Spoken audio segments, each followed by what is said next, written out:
Pasemetonan Pasak yang tergabung dalam Mahagotre Pasak Sanak Sapteresi di Kabupaten Buleleng sudah terbentuk sejak tahun 1956. Bagaimana perjalanan organisasi ini hingga digelarnya Lokesabe ke-8 tanggal 8 November 2020?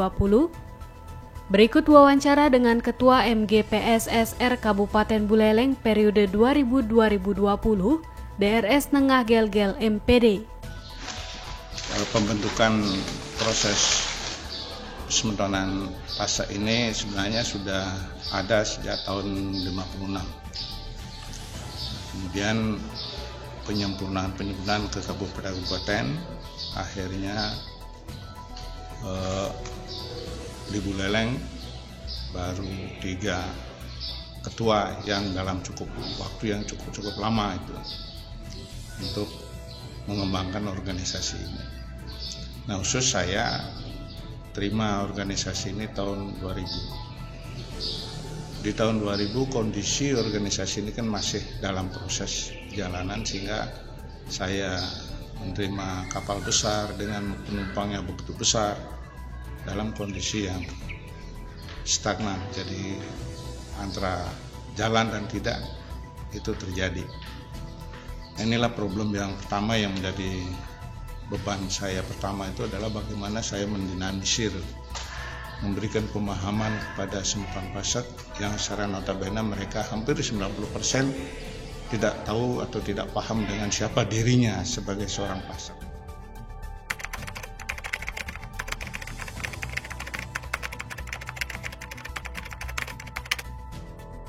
Pertama, trilogi pasak itu kita ambil dari poin-poin utama di Bisamo itu sendiri, yang terdiri pada satu dalam Bisamo itu Bakti Ring Kawitan, kemudian Beruh Ring Bisamo, dan ketiga itu Guyub Ring Semeton. Namun di dalam Pasamuan Agung yang lalu sepertinya ada juga dari Semeton kita berpikir kenapa tidak ada satu imbauan kita yang lebih tinggi daripada Tari Kawitan kita, kan ada Hyang Widi. Apakah tidak sebaiknya bahwa jadikan catur swadara maning pasak? Jadi 4 kewajiban utama yang harus dilakukan oleh setiap orang pasak itu, yang pertama itu adalah tetap pastiti kepada Hyang Widi sebagai wujud daripada kebersyukuran kita tidak bisa terlepas daripada pencipta Brahman itu sendiri. Maka inilah salah satu dulu menjadi tambahan dalam Pasamuan Agung yang lalu, sehingga dari trilogi itu kita ubah menjadi catur swadara maning pasak. Ada 4 kewajiban daripada pasak yang harus dilakukan.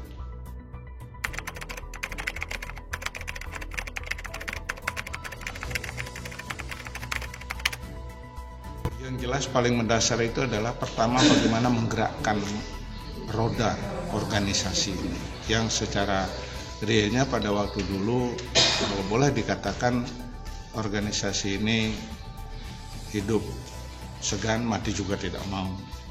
Nah, inilah jadi satu tantangan pertama yang saya hadapi, sehingga dengan demikian ya mau tidak mau dengan segala kekuatan yang ada pada diri saya, dengan kesiapan kita secara tulus untuk berkorban untuk itu kita lakukan, yang pada akhirnya secara pelan-pelan mulai kapal ini bisa bergerak semakin melangkah. Terutama sekali adalah memberikan satu pemahaman kepada seluruh penumpang pasak yang secara notabene hampir 90% mereka tidak tahu sesana dirinya kewajiban apa yang harus dia lakukan sebagai sesana pasak. Ini yang menjadi satu beban, sehingga akhirnya secara pelan-pelan kita jalan, kita kunjungi, kita datangi setiap dadir dan lain sebagainya. Nah, ternyata sekarang boleh dikatakan semetonan pasak sudah hampir 90% terbalik. Sekarang dia paham dengan kondisi dirinya, siapa dirinya sebagai seorang pasak, kewajiban apa yang harus mereka lakukan, baik di dalam melaksanakan yadnya, apakah fitriyadnya, manusiadnya, kemudian yang lain-lain kalau dalam proses upacara. Nah, ini ada ketentuan-ketentuan menurut Bisamo yang harus mereka lakukan. Inilah yang harus mereka pahami dulu sebagai dasar ya untuk melangkah sebagai seorang pasak.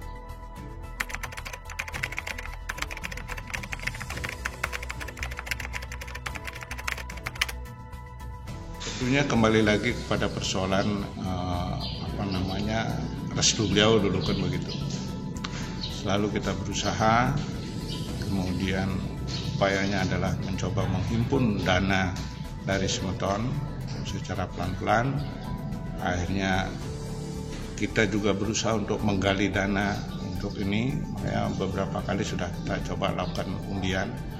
Kalau misalnya memang kesadaran Semeton itu ada pada mereka, saya kira masalah ini kan kecil sebenarnya. Nah kita lihat antara 70%, 65% itu warga masyarakat kita kan warga Pasak. Pernah kita buat gerakan 5.000, jadi Gemari Pasak, gerakan 5.000 Pasak. Itu setiap kakak kita mohonkan Rp5.000. Tapi namanya semua belum paham tentang itu, tentu tidak semaksimal kita bisa capai. Nah juga kebetulan juga Semeton-semeton kita yang duduk di DPR provinsi, kemudian di kabupaten, kemudian yang juga Semeton kita yang kebetulan mempunyai posisi-posisi bagus lah, artinya ada peluang untuk memberikan bantuan-bantuan seperti itu, kita coba untuk mengakomodir. Dan tentunya dengan satu prinsip untuk tidak menghilangkan keyakinan daripada Semeton di dalam hal maupun yang baik untuk kepentingan pura atau kepentingan ini dan sebagainya.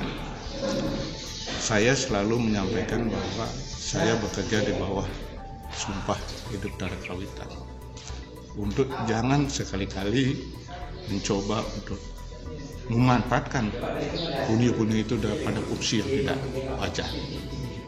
Sehingga kalau boleh saya katakan, sepeser pun dari pundi yang masuk pada kami, sepeser pun tidak ada yang tercecer untuk kepentingan di luar daripada bukan tujuan.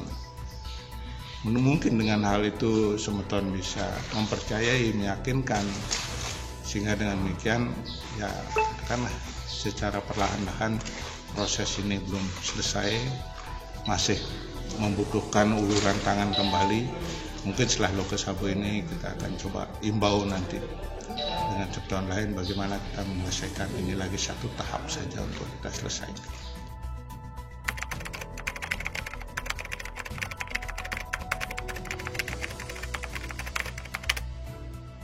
Berharap pada pengurus yang akan datang, satu yang paling pokok ke depan ini adalah memantapkan konsolidasi. Konsolidasi itu dilakukan tidak saja sebatas kecamatan, tetapi setiap desa harus dilakukan sambil mendata berapa kakak sih sebenarnya warga Pasak yang ada. Sehingga dengan demikian di dalam konsolidasi, apalagi yang akan datang ini, katakanlah tidak semasa awal-awalnya saya menggerakkan ini, karena kita juga sudah bisa menyiapkan anggaran dana yang sekaligus juga bisa kita jadikan modal kooperasi. Dari deposito kooperasi itu bisa kita jadikan untuk membiayai sekarang bagi yang akan datang ini untuk mereka ke lapangan. Jadi kalau dulu kan setiap akan keluar berpikir gimana cari uang minyak, gimana kita ngajak teman sarapan dan lain sebagainya. Itu akhirnya kembali lagi kepada ketulusan kita, pengorbanan kita, dan saya sangat yakin sekali bahwa apapun yang kita lakukan dengan tulus dan ikhlas, tampaknya beliau tidak tinggal diam.